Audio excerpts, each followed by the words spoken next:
Dusal. Yung pala, Brussels lang. Brussels, Germany. Nakapunta na ako dyan sa Brussels. Maganda dyan.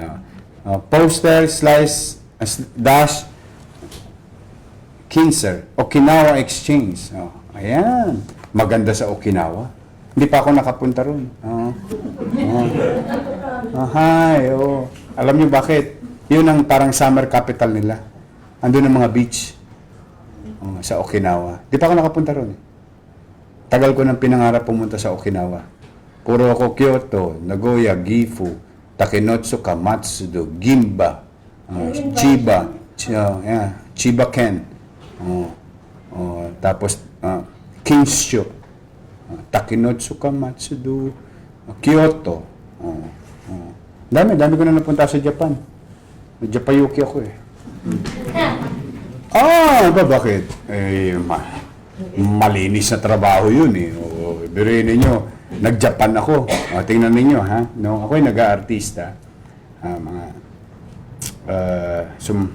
Cheng Mulak, tatay ni Aga. Siya ang manager namin eh. Punta kami ng punta ng Japan. No? Sa Japan kami, I think 95, 96, 97. Mga ganong year. Lagi ako nasa Japan. 3 linggo, 2 linggo. Show lang kami. Kakanta kami. Ha? Ang laki ng hinikita namin. Bakit? Ibig mo, sintonado na ako, naintindihan ako ng mga binanatan ko ng Don't Break My Heart eh. My achy breaky heart eh. Diyos ko. Platinum record ko yun eh. Sintonado nga ako, promise.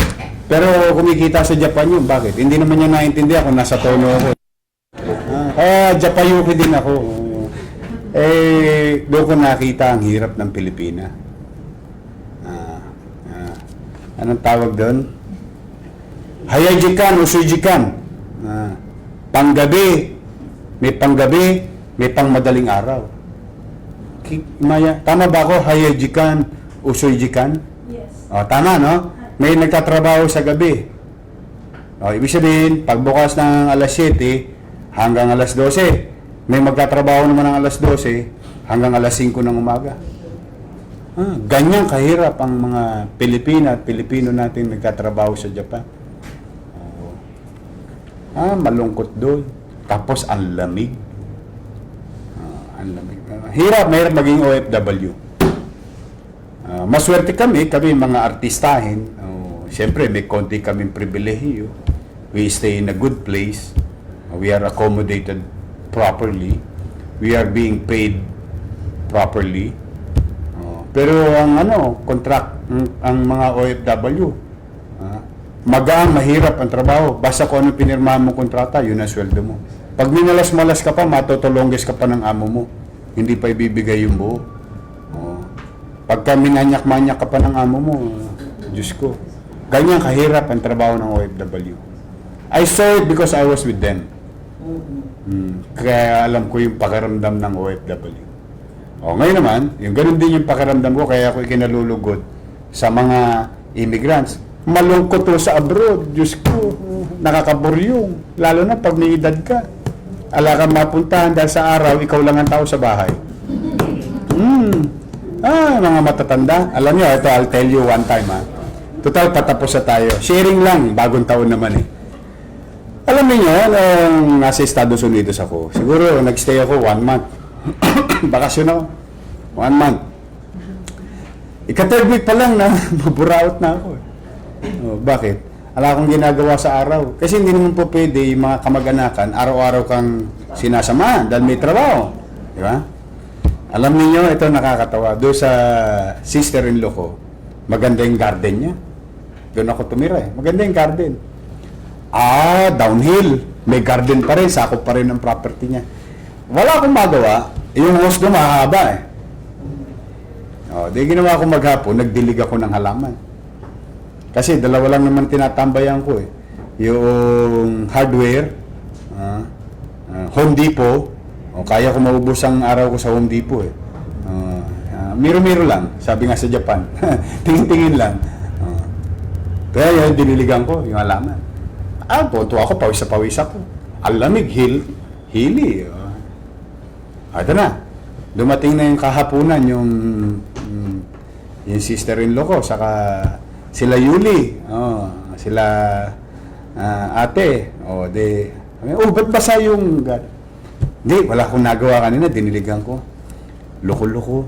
Ito lang, pag pindot,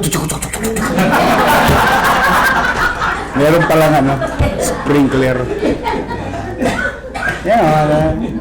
Ang hirap maging immigrants, ang hirap maging OFW, ang hirap maging immigrant. Tapos binabagaya mo pa kultura nila, siyempre, di ba? Tayo dito, meron kang yaya. Yayamanin ka dito eh. Meron kang driver, meron kang labandera, cook, doon hindi. Diyos ko, mga 1 linggo lang, 2 Kaya pala sila nagwagwantes. Pag nag-uugas ng plato, ang tatapang ng detergent. Doon, pati pag-uugas ng plato, siyempre, mabili mo lang yung oras eh. Hindi mo pwede araw-araw pasyal, tosgas, araw-araw. Sa Amerika, parang metro. Habang lumalabas ka, para ka sumasakay ng taxi. Tosgas doon eh. So anyway, thank you, John Timothy Simo, from Oriental Mindoro, Calapan. Donation. Tawagan niyo to, text yun. Thank you, His and hers. Ayan, Ako, swerte nito treasurer ko. Hindi na siya nahihirapan maghagilap ng pera. Sa capital report lang, dumarating ng pera. Ayan, thank you very much. Ito na yung mga nabanggit ko kanina sa Vancouver. Ayan, nandito na lahat. So, anyway. Ngayon naman, bati portion. Alang nga talaga to si Julius, Julius, ang dami mong babatiin, Okay. Anyway, it's New Year. Hello to Solar Lab Philippines team. Continue protecting the environment through solar energy. Mga taga Solar Lab Philippines. Today is the best time to get life insurance. Hello, Team Jam of Pro Life UK. Ayos sa commercial, Team Jam of Pro Life UK, Oslia branch. Go for the gold unit.